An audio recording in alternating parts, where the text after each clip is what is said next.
신개념 미디어 잡담쇼 미잡쇼. 여러분 안녕하십니까. 미잡쇼 돌아왔습니다. 대우주 스펙타클 기독교 토크쇼 미잡쇼가 돌아왔습니다. 박수.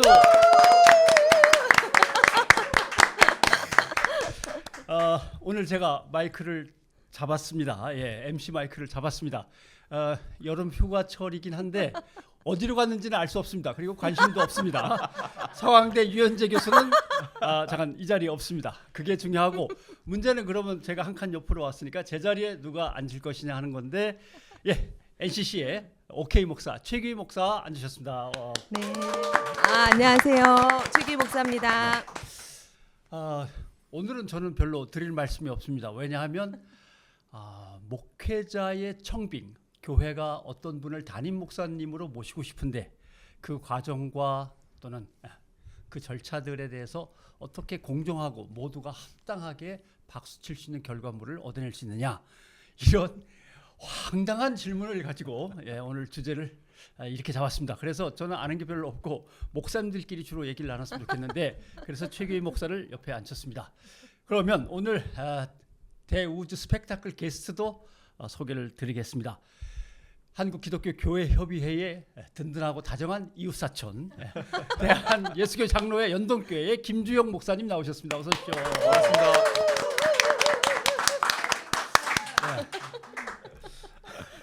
근데 사실 사람들이 잘 모르는 문제, 학부 때 전공이 어떤 거 하셨어요? 저는 유전공학했습니다. 지난번에 과학과 종교 우리 시즌에 어떤 분이 그런 분 한 분 계셨던 것 같은데 게스트 중에 모셔야 되는데. 유전공학 그때 모셨어야 될 거예요. 과학과 종교할 때군요. 네, 맞습니다. 유전공학 한 다음에 예, 학부는 그런 거 이제 신대원을 가신 건가요? 학부를 졸업하고 예.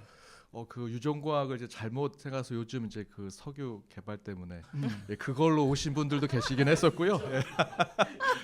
근데 이제 그건 아니고 이제 생물학 쪽에 그 생물공학 관련된 부분이었고 저는 이제 졸업하고 장로회 신학대학교 대학원에 진학해서 거기서 공부했습니다. 결국 대륙봉 탐사가 아니라 현미경으로 미생물 탐사를 주로 하시던 그런 유전공학입니다. 그러면 궁금한 거는 미국에 가서 또 유학을 하시면서 그때 시카고에서 교회를 개척하신 거예요? 예, 그때 유학을 가서 공부하고 박사과정 코스웍을 끝내고 교회 이민교회가 참 어렵습니다. 그래가지고 그 어려운 있는 그 교회 상황 속에서 저도 이젠 한국으로 돌아올지 또 미국에서 계속 체류를 할지 고민하던 중에 한 교회가 좀 어려움을 겪으면서 그 성도님들끼리 따로 모임을 고 또 예배를 드리는 그곳에서 콜링을 해주셔서 기도하고 그곳에서 같이 이제 예배를 목회자는 이제 예배를 집례하는 자라고 생각을 해서 그곳에서 이제 예배를 집례하면서 교회가 조금씩 또 하나님의 은혜로 부흥하게 돼서 한 5년 동안 개척한 교회를 또 섬기다가 왔습니다. 그게 미국 시카고에 있는 기쁨의 교회. 네, 맞습니다. 실명을. 근데 그럼 첫 목회 사역지가 그 교회인가요? 담임 목회 사역지는 그곳이 처음이었고요. 부목사는 한국의 잠실교회라는 곳에서 제가 잠실교회에서 알겠습니다. 뭐 개인적으로 궁금하신 거 가까운 사이니까 궁금한 게 거의 없군요. 네, 우리는 또 기수문화긴 한데 기수가 어떻게 되시는지. 저 96기. 네, 선배님 잘 부탁드립니다. 알겠습니다. 지금 담임하고 계신 교회 이제 연동교회, 그게 제 기억으로 한 2019년? 네, 맞습니다. 2019년. 그때 물론 교회에 대해서 관심이 좀 멀어져 있던 상황이긴 하지만 연동교회에 어떤 분이 오시게 될까는 정말 초미의 관심사였습니다. 근데 목사님이 오신다는 얘기를 듣고 이렇게 얘기하면 좀 곤란하구나. 이제야 좀 젊어지나 보다.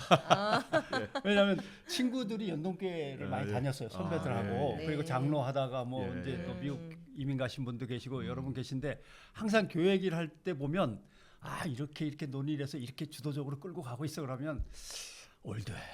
근데 말은 못 하겠는데 올드해. 늘 그랬었는데 젊은 김주영 목사님 오신다 그래갖고 이제 연동교회가 젊어지는구나.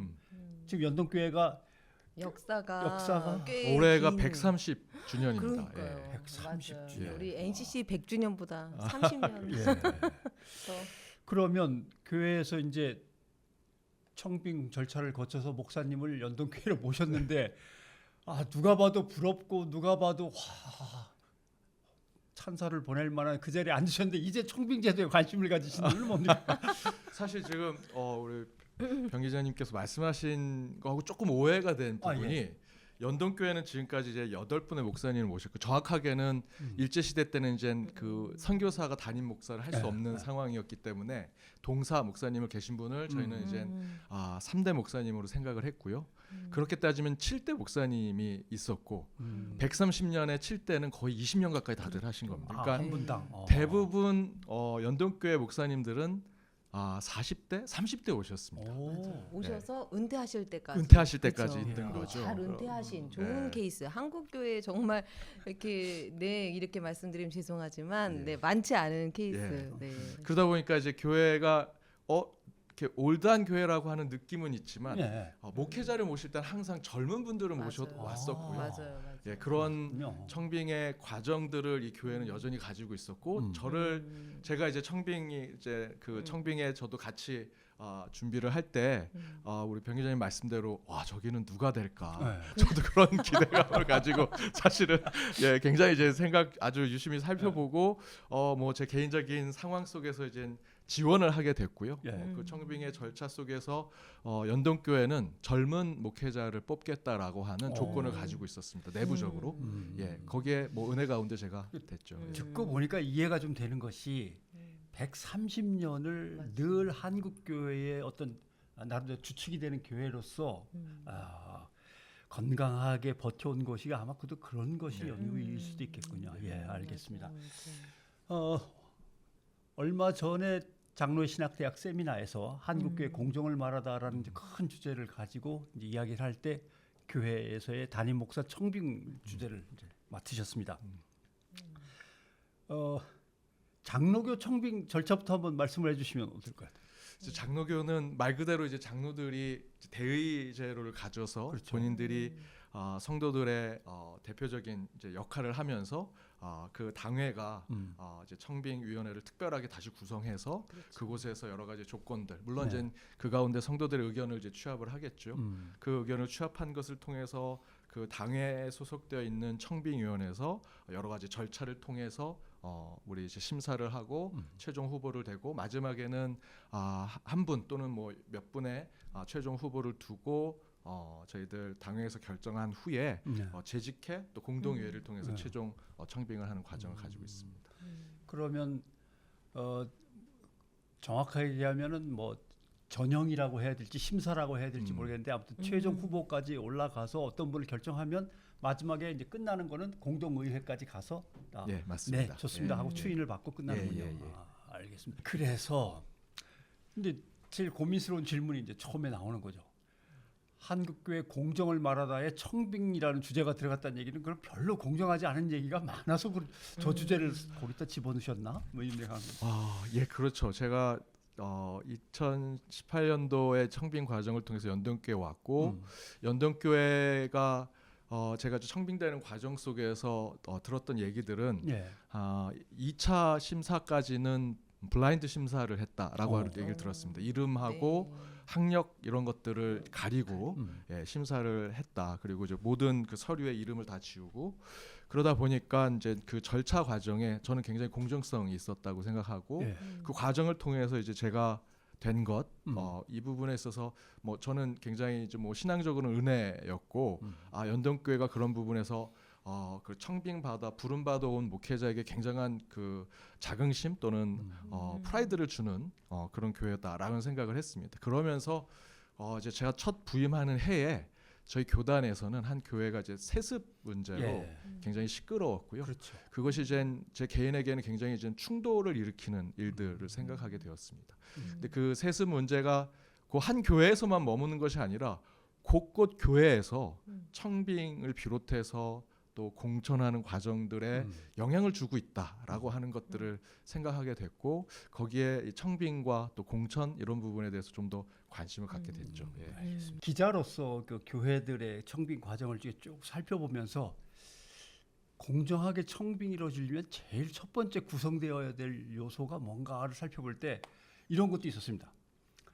현 담임 목사님이 일단 개입하지 않는다. 예. 이렇게 하면 일단 공정의 바탕이 마련되는데 현 담임 목사님이 내가 일단 알아서 해볼 테니까라고 나서면 거기서부터 이제 얘기가 나오고 공정한 문제에 대해서 자꾸 잡음이 생기지 않나.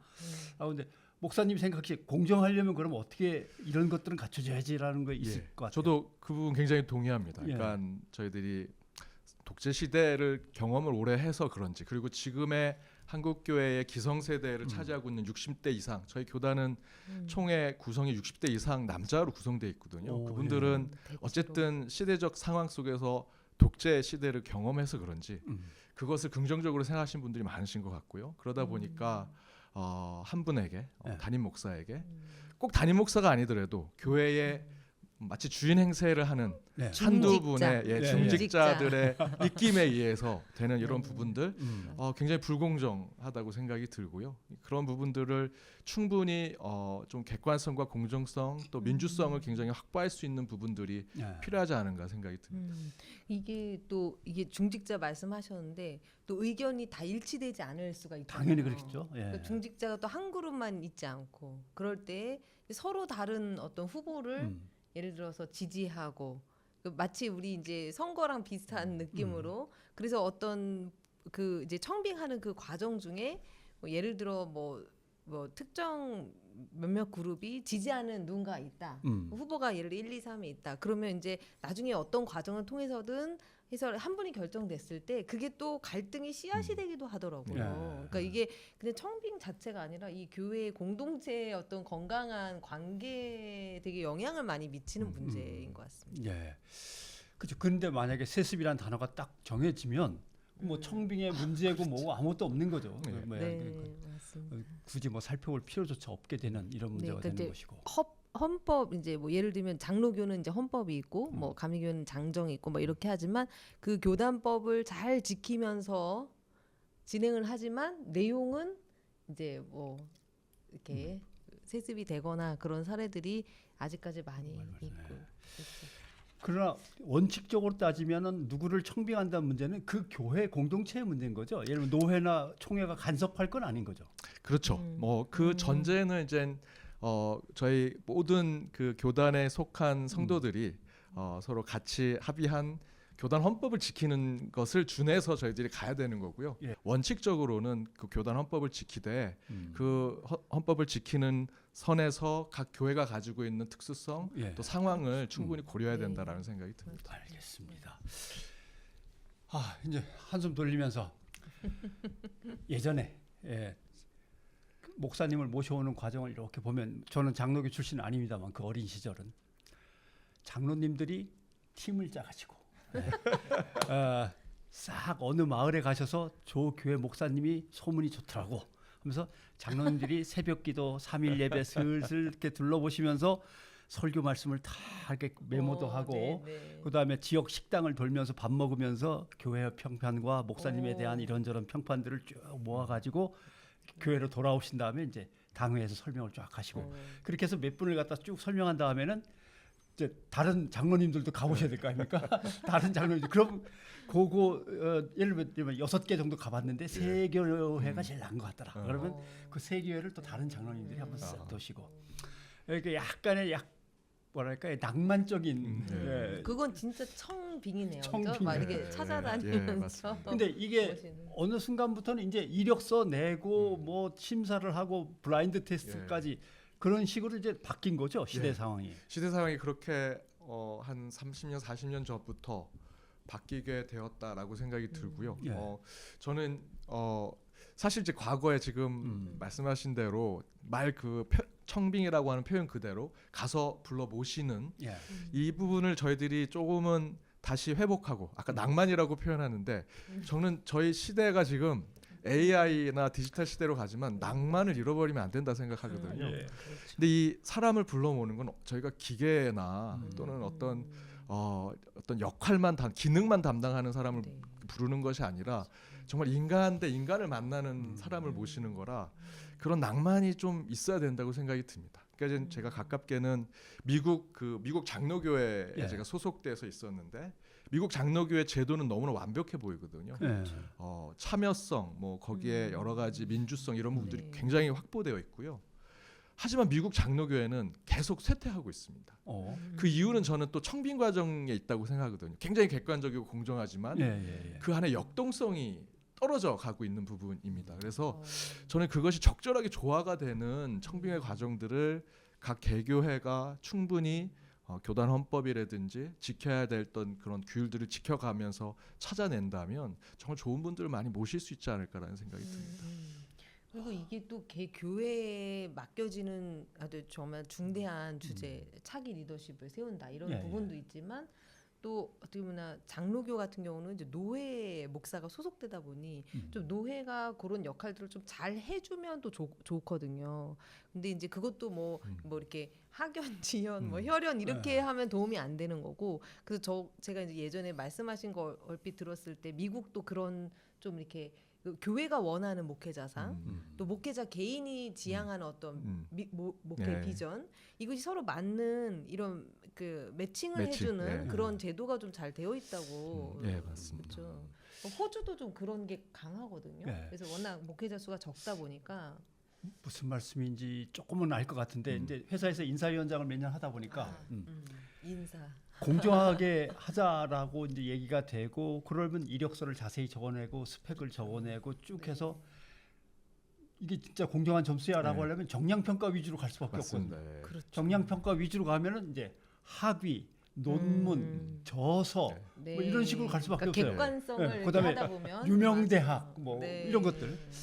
그래서 또 얼마나 큰 교회에서 부목을 했는가 이런 것들도 이제 정량평가에는 들어가는데 예. 말씀하신 대로 낭만이 곁들여진 정성평가 예, 예. 정말 사람들을 얼마나 위하고 따뜻하며 미래지향적이고 또 나름대로 내면의 내공 같은 거 이런 거는 확인할 길이 없으니까 네. 그렇죠. 네.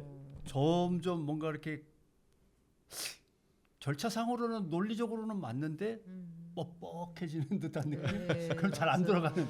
네. 네. 이제 운동성과 뭔가 네. 활력을 잃어간 느낌 그런 그런 얘기군요. 제가 여기 연덕교회 그 한 장로님 하고 이제 그 연덕교회 1대 목사님이 제임스 게일 목사님도 캐나다인입니다. 그래서 네. 캐나다인으로서 사실 대부분의 장로교회는 이제 미국이나 호주 쪽인데 캐나다 목사님 1대 목사님이 그래서 저희가 이제 그 캐나다 생가를 제가 이제 미국에 있으니까 오기 전에 예. 방문을 하라 그래서 장로님 한 분이 같이 동행을 해주셨어요. 아. 네. 그래서 제가 이제 청빙 이후 상황이니까 장로님께 장로님 왜 저를 뽑으셨습니까? 오, 연동교회라면은 아마 네. 더 이게 좋은 분들이 많으실 거고 뭐 교수 출신이라든지 뭐 또 좀 더 네. 큰 교회 목사님이라든지 담임 출신 목사님 이렇게 뽑으시면 좋으실 텐데 그때 그분이 이제 그런 말씀을 하셨어요. 먼저는 우리가 사랑할 수 있는 목사님 그리고 반대로는 우리를 사랑해 줄 수 있는 목사님을 뽑고 싶었는데 그렇게 얘기하셨던 분들이 동일하게 이제 뭐 감사하게도 이제 저를 해주셨다고 한 얘기를 들으면서 한 분한테 쏠리더라. 예, 물론 저는 정량적 평가를 받아서 됐지만 그 안에 그런 아까 말씀드렸던 낭만, 로맨스한 사람과 사람을 불러내는 그런 부분들이 있어서 저는 좀 이렇게 인상이 기쁘게. 좋으셨다. 예. 라든지 아무튼 목사님이 쑥스러워지는 장면이어서 여기서 일단 끊어야겠습니다. 자, 오늘 만남은 여기까지로 하고 다음 시간에 김 목사님 다시 한번 모시고 청빙에 관한 얘기 계속 나눠보겠습니다. 네. 여러분 고맙습니다. 감사합니다.